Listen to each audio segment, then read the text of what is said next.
tous, bienvenue pour cette analyse fondamentale de l'entreprise Elior Group. Donc, comme d'habitude, nous allons regarder quelle est l'entreprise. Donc, Elior Group figure parmi les leaders mondiaux de la restauration collective sous contrat.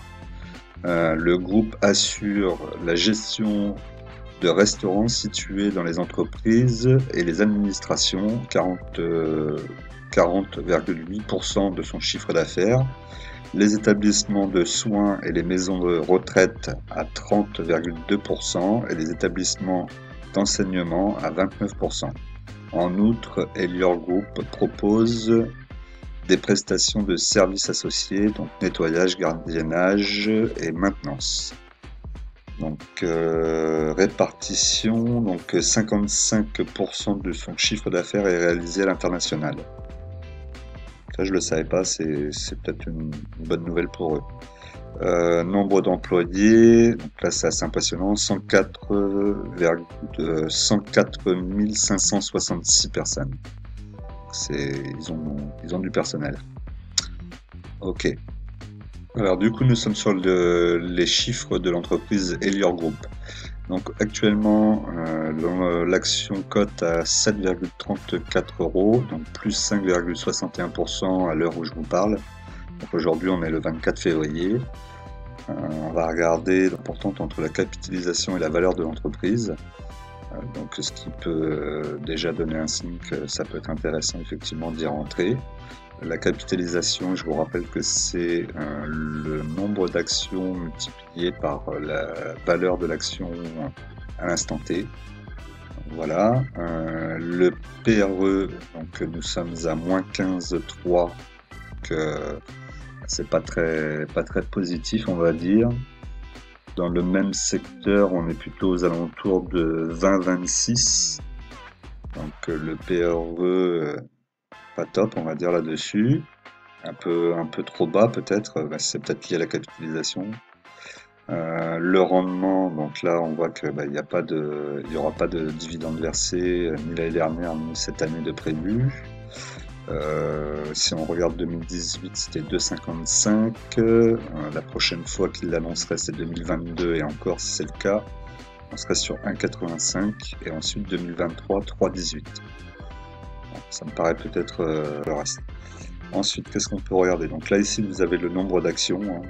Donc le cours de référence ici, 6,95, on est déjà au-dessus. Ensuite, sur ce tableau, donc là, on peut voir effectivement que ça a bien, on est en négatif sur la marge nette et la marge d'exploitation sur 2020. Donc ça déjà, c'est plutôt négatif, hein. Vous pouvez vous en douter. Et ensuite, ils projettent des remontées, mais bon, c'est que de la projection pour 2022 et 2023. On voit déjà ça avait bien monté, malheureusement pour eux, puis après ça a rechuté.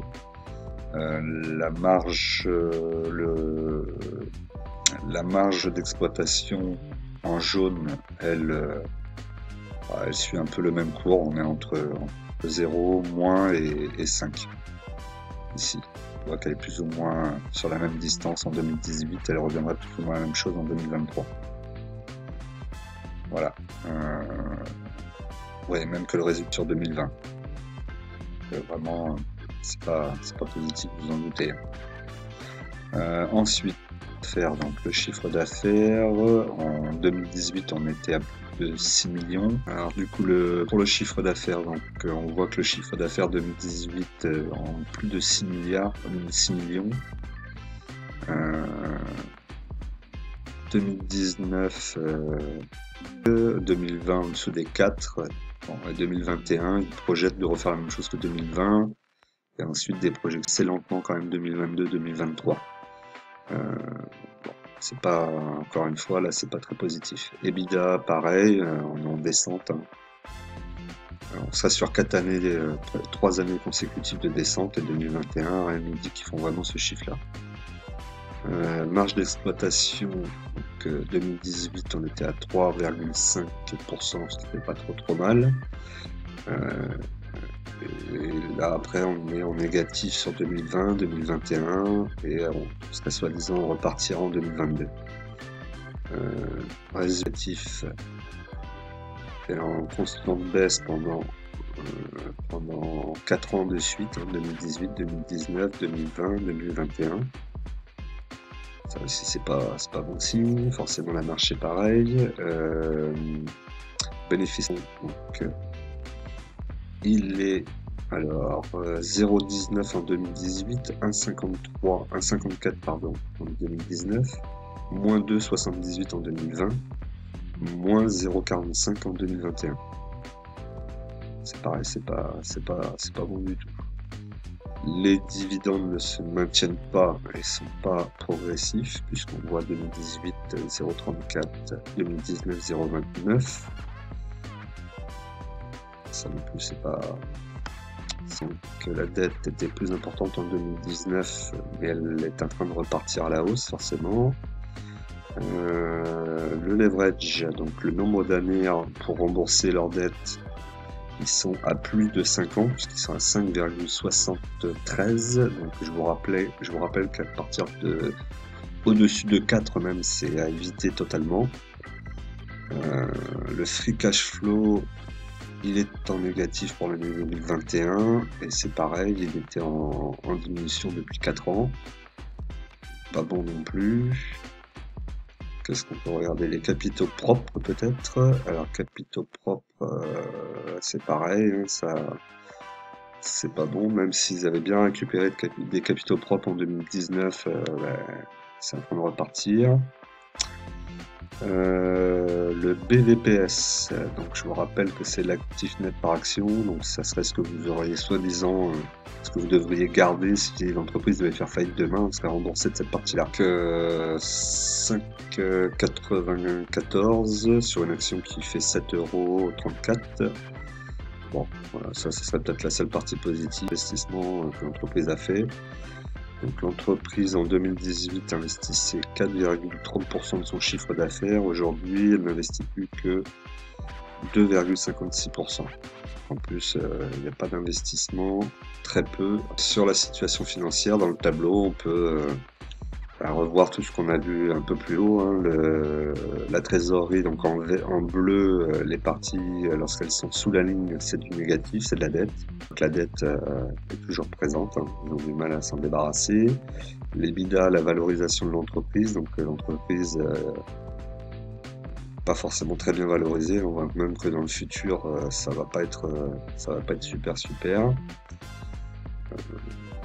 Le leverage, c'est le nombre d'années pour rembourser. Donc là, on voit que pour 2022-2023, ils auraient dû en principe rembourser leur dette et se retrouver à zéro. Si tout va bien après, évidemment. Voilà ce qu'on pouvait dire. Donc si on regarde vite fait sur les tableaux, vous pouvez voir là ici la moyenne des rendements. Donc là sur le rendement, on est à 2,05 en moyenne. Le PER est à 33,2 en moyenne. C'est peut-être un petit peu haut pour le secteur qui est plutôt aux alentours de 20-26.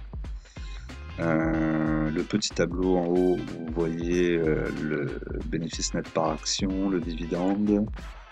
Le ratio versement dividende, on voit que ça se tient pas du tout, hein, mais on est très mal parti, et même si on regarde pour 2022, on serait aux alentours de 100. Donc c'est pas bon du tout. C'est pas bon du tout. Le flottant, 71,3%, la seule bonne nouvelle. Bon, on est dans un secteur qui travaille principalement, donc, moi de mon point de vue, je pense qu'il y a beaucoup de choses qui vont changer, donc, des systèmes qui vont changer, les entreprises vont faire de moins en moins appel à des services collectifs pour faire manger leur personnel, puisque de plus en plus on va aller vers le télétravail, ce qui va aussi peut-être amener un peu plus de précarité, puisqu'on risque de se retrouver tous dans des emplois où on sera des indépendants et on sera payé à notre tâche. Mais bon, ça, moi, j'aurai sans doute pas l'occasion de le voir, mais ce sera peut-être plus pour la prochaine génération. Mais en tout cas, on va s'amener vers ce système-là. Et donc, du coup, une société qui travaille uniquement avec des entreprises pour leur proposer à manger leurs salariés ou dans les maisons de retraite, bon, je suis pas sûr de leur avenir. Bon, Après, il y a 55% de leur chiffre d'affaires qui se fait à l'international. Donc ça peut être aussi se dire qu'à l'international, ça changera peut-être pas de la même façon. Là, il faudrait peut-être aller voir un peu plus près dans quel pays exactement à l'international. En tout cas, moi, aujourd'hui, mon avis personnel sur cette société, c'est que je ne l'achèterai pas. Je vais même pas regarder. C'est pas du tout pour le moment.